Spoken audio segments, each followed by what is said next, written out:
epesa biso pasi maladi ane ekoti kuna mpo bango kuna na mboka bango malili ya makasi yango ezotake bango biso koto chaleur ezwa biso te tomela mpe bagene bawiski makasi.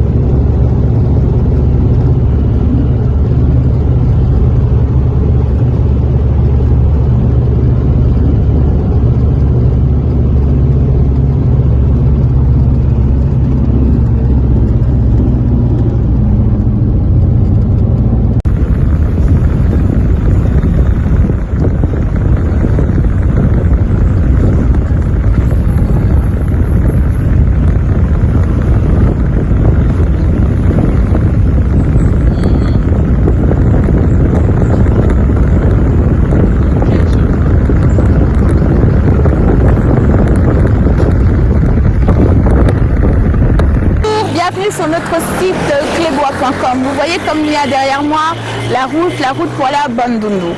Donc on l'a prise cet après-midi pour aller voir un peu plus loin que la ville, pour voir si les Congolais sont au courant qu'il y a un virus qui est rentré en RDC, qui s'appelle le coronavirus, s'ils sont au courant des précautions à prendre pour éviter une pandémie. Donc suivez notre émission et regardez aussi les belles images qu'on vous a ramenées avec Herman Emporio derrière la caméra.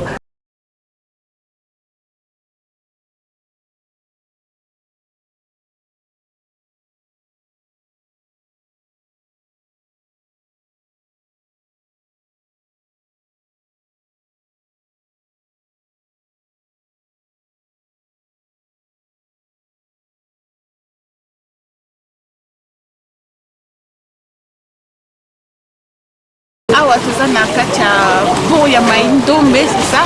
Pont ya Maindombe où l'eau est totalement noire. Donc tozo la Kisabino Baïma.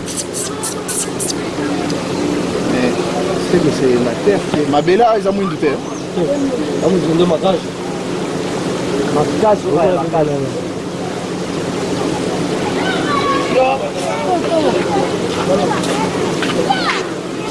Ça c'est super pour éviter. Il y a mon genou.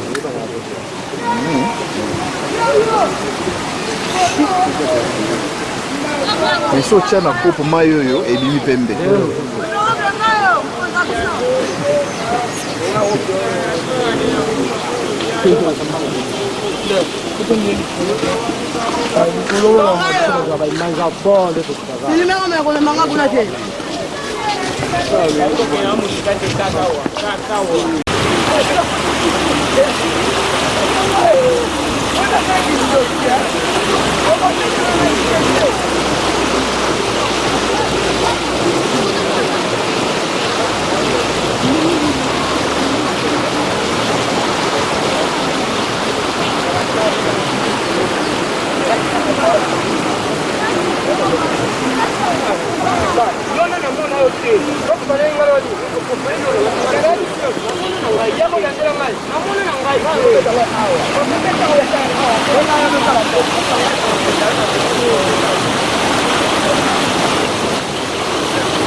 S'ils ont envie de sauter par eux-mêmes.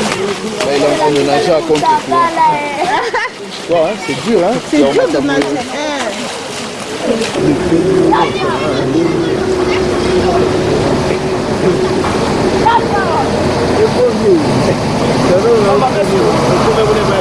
Abaque.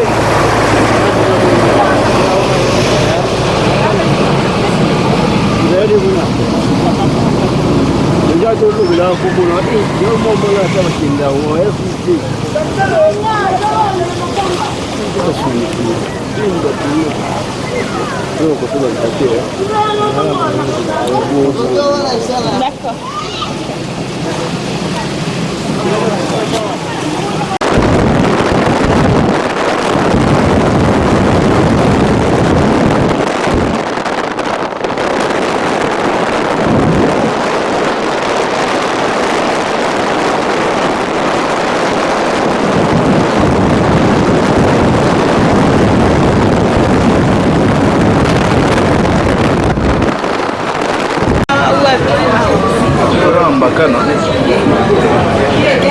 Je savais même pas que c'était toujours à l'intérieur de Kinshasa. Mais avec depuis Tolomé Kunatia à Kinshasa, normalement on devrait se séparer. Ça devrait être une autre ville. On a fait à peu près 3 heures de route. Hein. Ouais. 3 heures de route. Mais on est toujours à Kinshasa, pardon. Bon, en voiture, en moto on fait un peu moins. Eh, pardon, à mon avis. Ah, on reste en voiture, pardon. En moto on fait un peu moins de... Mais là on a fait 3 heures à peu près. On est toujours à Kinshasa. On va dépasser Kinshasa, on va continuer. On fait voir un peu en dehors de qui. En dehors de qui. Même pas. On fait voir un peu. Non mais Kinshasa c'est immense quand même. Hein. Ouais, c'est grand. Hein. C'est grand.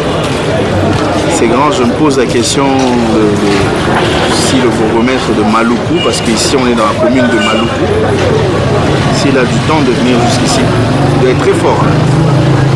Mais s'il arrive ici, bravo. Oh, Tondolo. Oh, Tondolo. Akin, je sais pas ça coûte combien. Pourquoi je dis Akin d'ailleurs? On est toujours Akin. Tu vois la raison pour laquelle il fallait vraiment qu'on sépare. Il fallait vraiment qu'on sépare. Et des chikwang à 200 francs. À 200 francs, des bons chikwang bien. Oh, à Kinshasa, la chikwang ne coûte pas 200. En ville là-bas. On est toujours à Kinshasa. Tu vois, ça me rattrape. Non, mais c'est vrai, tu vois, même quand tu vas à Maluku, la route à gauche, quand je te dis, tu prends la route à gauche, de l'autre côté, quand tu vas là-bas, quand tu discutes avec les gens, ils te disent na Kinshasa et Zalaraboué, na Kinshasa et Zalaraboué, pendant qu'on est tous à Kinshasa. Donc je comprends aussi que administrativement on est à Kinshasa, mais dans la vraie vie, c'est une autre vie en fait. On va continuer la visite de la RDC, je dirais ça comme ça, on va vous rappeler quelques images. On va aller dans les coins un peu différents. Donc voilà, suivez, hein. À tout de suite.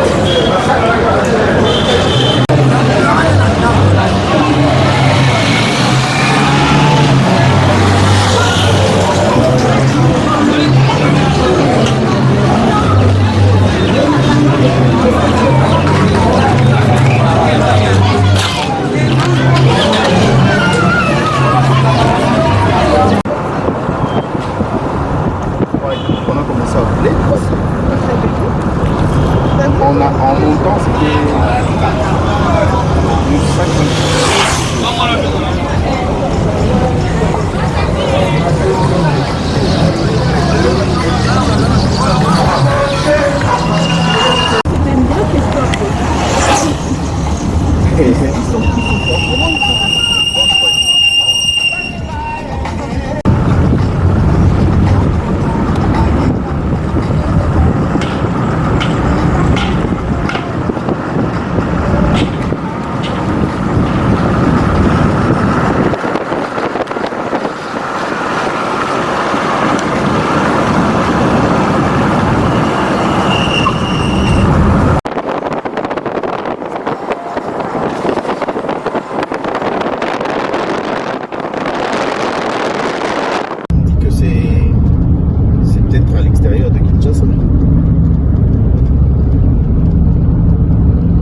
constitution de la RDC.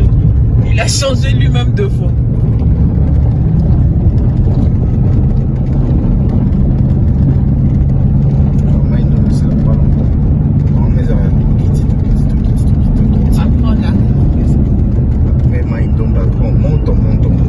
Mais le mec il nous a dit 2 heures, c'est peut-être 2 heures à pied.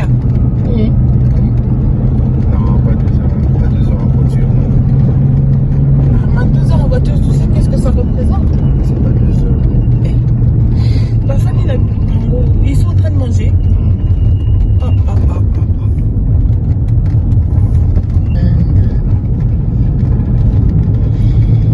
Ouais, ça va c'est cool, c'est des appels avec la charge qu'ils ont. On va essayer de basculer.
Bonjour maman. Bonjour. Bonne nuit. Bien. Toza wapi? Awa. Atwa na Lubuta. Commune ya? Commune ya Maluku. Maluku. Maluku. La tête à Kinshasa. Donc maman, nous avons posé la question pour déjà vie awa eza comment? Vous vivez comment? Via to vivande na passe ma ezate, courant ezate, wenze ezate, donc parce que faima ezala wenze to batongela biso mais balaka biso batonga ndete. Bala kaka. Baya kaka to tonga wenze mais batonga na bango ti. Vous changez beaucoup mais a changé. Ba changer déjà. Yépé 0. Eloko moti. Pati béton et l'obédioni. bayebisi biso na eloko te bango bayaka kaka na série ya vote oyo tokoya tokotongela bino bawenze totiela bino mai courant mais ndenge bayaka bongo bavota bango bakenda elo moko. Le nouveau président elobi mpe eloo te bango nyonso ka ndemo bozosouffrir tosouffrir makasi vi mpe eza cher. dollar emati dollar eza ya komata ndeti to eza 172 172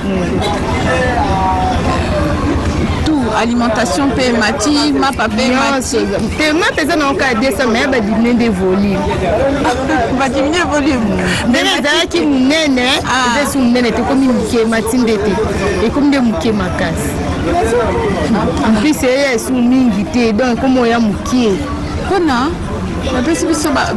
biso bayebisi biso nde camion to camion nde eza camion nde bando ya bando ki etikenge ekoma esu kenge te tokoma osuka ndaka pembe en plus ezozongaka po ekabola suma pa na Kinshasa. D'accord. Il y a une semaine, 3-4 jours, le ministre de la Santé le béni que non, virus moko ekoti na kati ya RDC. Oyoka kiango coronavirus. Et le bélioni. bayebisi biso kaka topesa na esumbu te na maboko te tozala mpe maboko sa te tosokolaka maboko kopesanga mbote bonjour eza teke nde ezalaki liboso kopesaka mbote na maboko swati mwana maboko eza salitalia bongo te fo kosoka mwana maboko sawa balekaki awa ou bomonaki yango na télévision babelelaki na télévision mpe tozotala mais kapite awa mpe abelelaki. D'accord, donc boza quand même averti. Ozobanga te naobanga te nabangani nabangela te. À côté de moi j'ai un jeune homme. Bonjour. Bonjour. Bonne nuit.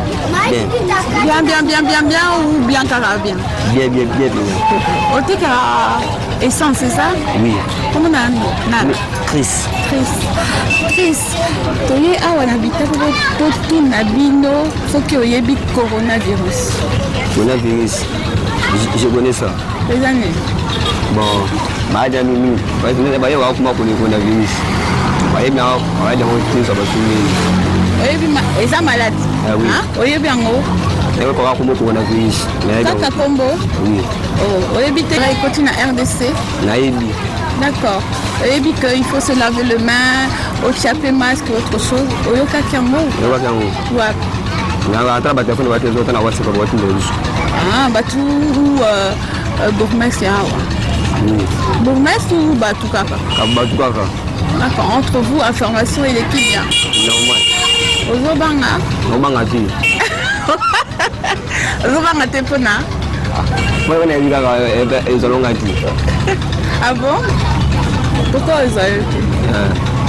Za kuna kaka na poto awa te. Bon, puis on va écouter ça là, Joyeux, t'inquiète pas. Olobini ni pona bana poto.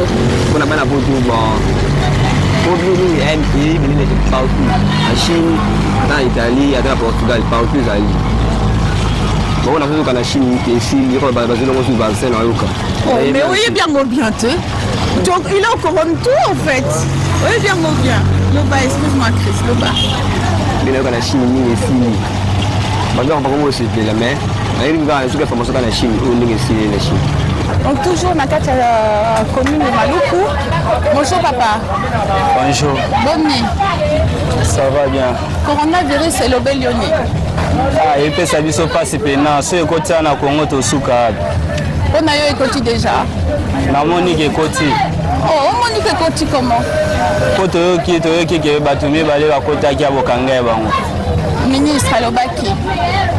On a eu donc ministre Alobi vérité. Toye bandeni, sora lobi vérité za na lokuta toye bandeni. Ozobanga? Na obanga te. Ozobanga te.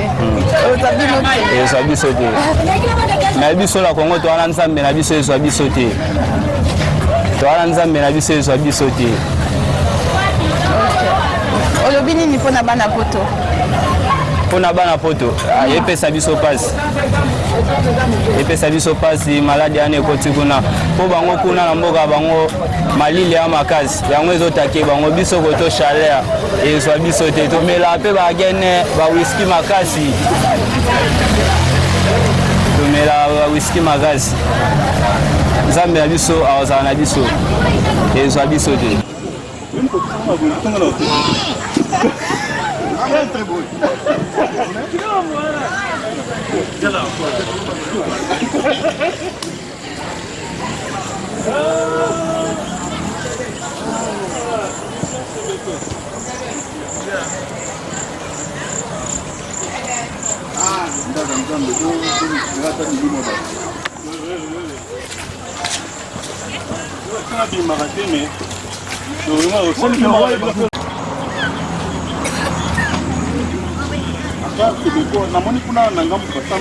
Oui, en face Catholique. Kimbangis, qui va un des livres de l'église. Sur place, ça trouve 11 églises. Sur place? Ah bon? Oui. 11 églises? 11. Mais combien de Oui,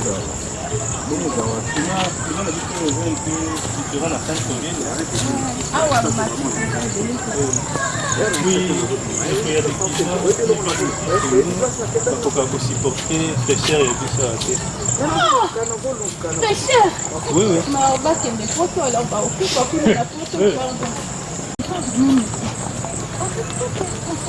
Oui, oui. Dans ces parties, il y a beaucoup.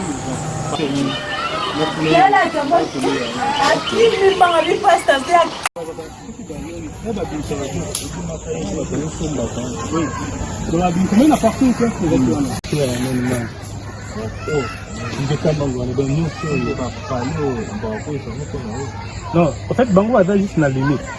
Moi, je pense à mon siège.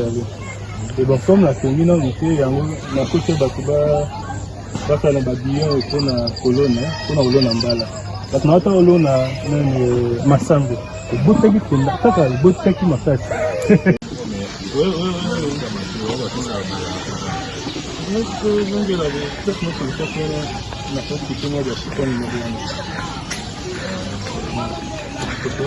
sikoneti a terrain mpo moto akoma neti ndako eza combien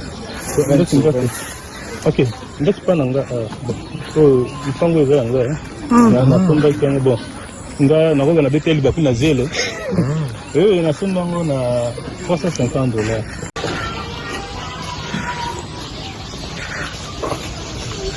nga pale yango madame na mwana baza na centre pasi mwana santere babeti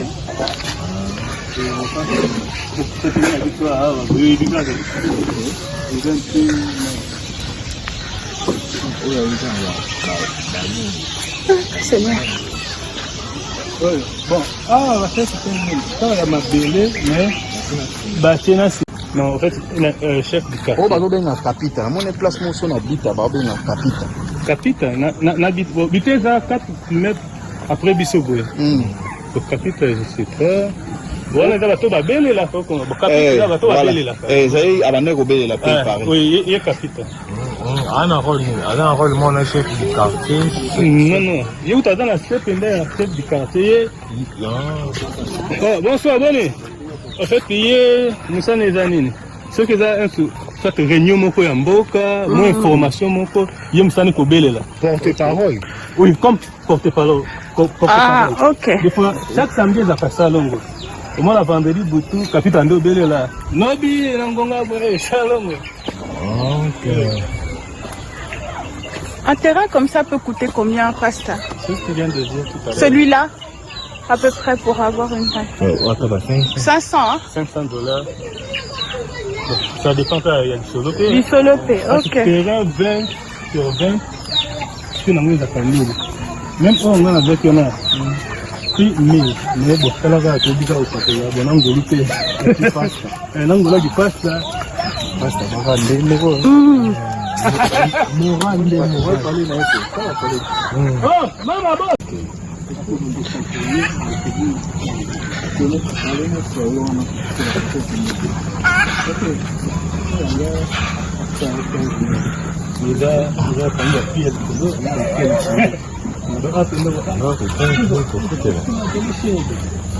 Combien? 15 000, oui, 15 000. Ah, on a 3 000. 3 000 francs. Studio 2 000 francs. On a 3 000, 5 000. 5 000 parmi tout le monde. On va revenir dans ma face.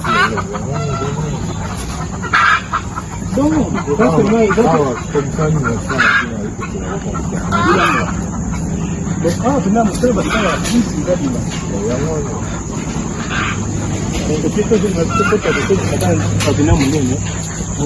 Tuko kopi boto kota sistema obisira baba makana. Kote za kaka wote na wanjulu kuna msamba kwa njini. Ni kwa.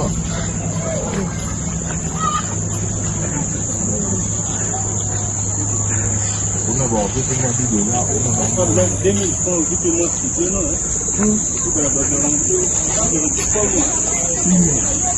En plus, ils disent les garanties 3 mois, Herman. Bino Kuna, Mibi, vraiment la Kataville, vraiment. Bino jusqu'à 10 mois et un prix pas possible.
Bonjour pasteur.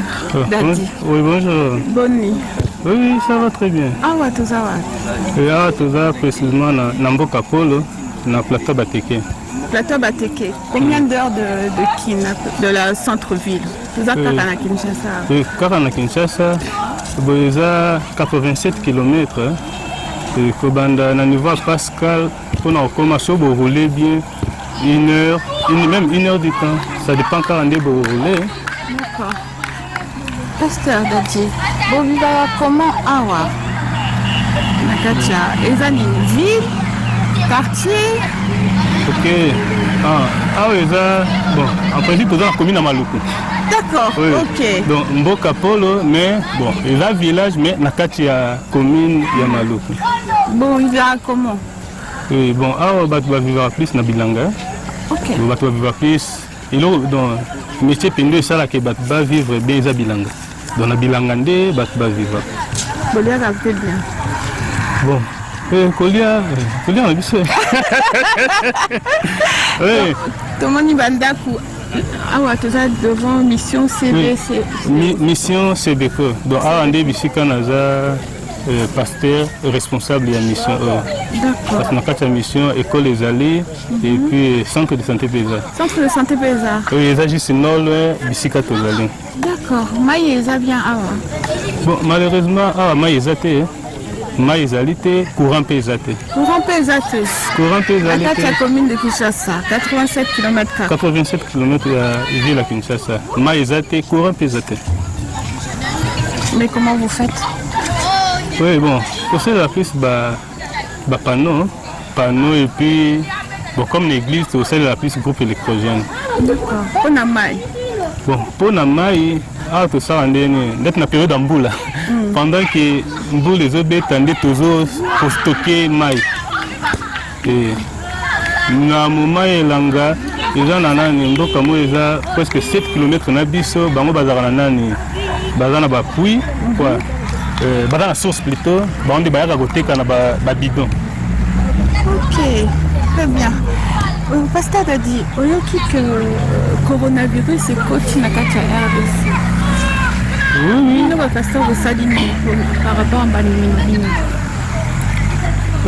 Bon, je pense que c'était hier, on a dans un centre de santé, nous avons une information pour ceux qui n'ont pas dit.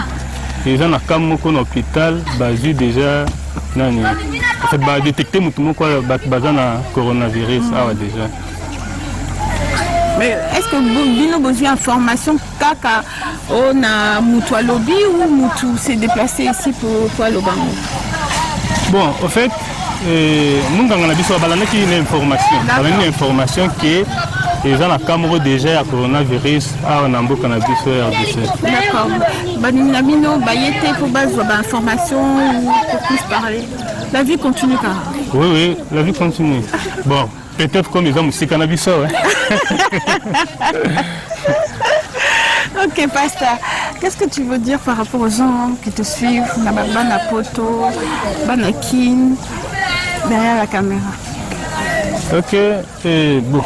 en tant que mosali na Nzambe mpona bato bazolanda biso e na koencourager bato nyonso tokangama na Yesu. Parce que même s'il faut parler de coronavirus, et moi je dirais ezali parmi bilembo ya temps de la fin.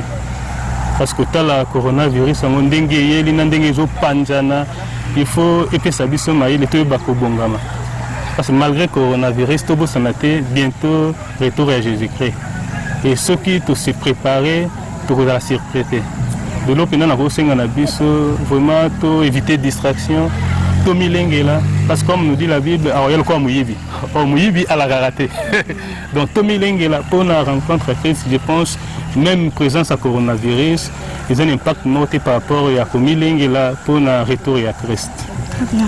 Merci, Mini Pasteur Dadi. Merci beaucoup. Nous avons terminé cette petite expérience de 2 à 3 heures de kin, donc Bimi, et toujours à Kinshasa. Donc on dirait que l'information est passée quand même, hein. Donc écoutez, c'est sur notre site clébois.com. Merci, à bientôt et merci à mon partenaire de la journée, celui qui m'a soutenu. Bienvenue. Merci pour tout, merci à l'équipe de clébois.com, de la Nation Herman Emporio. Donc merci à tous mes journalistes, Irène Mwanza, Tiffany Miwa. Et merci beaucoup à notre sponsor, M. Jean-Claude Moussaka, le grand boss. À très bientôt.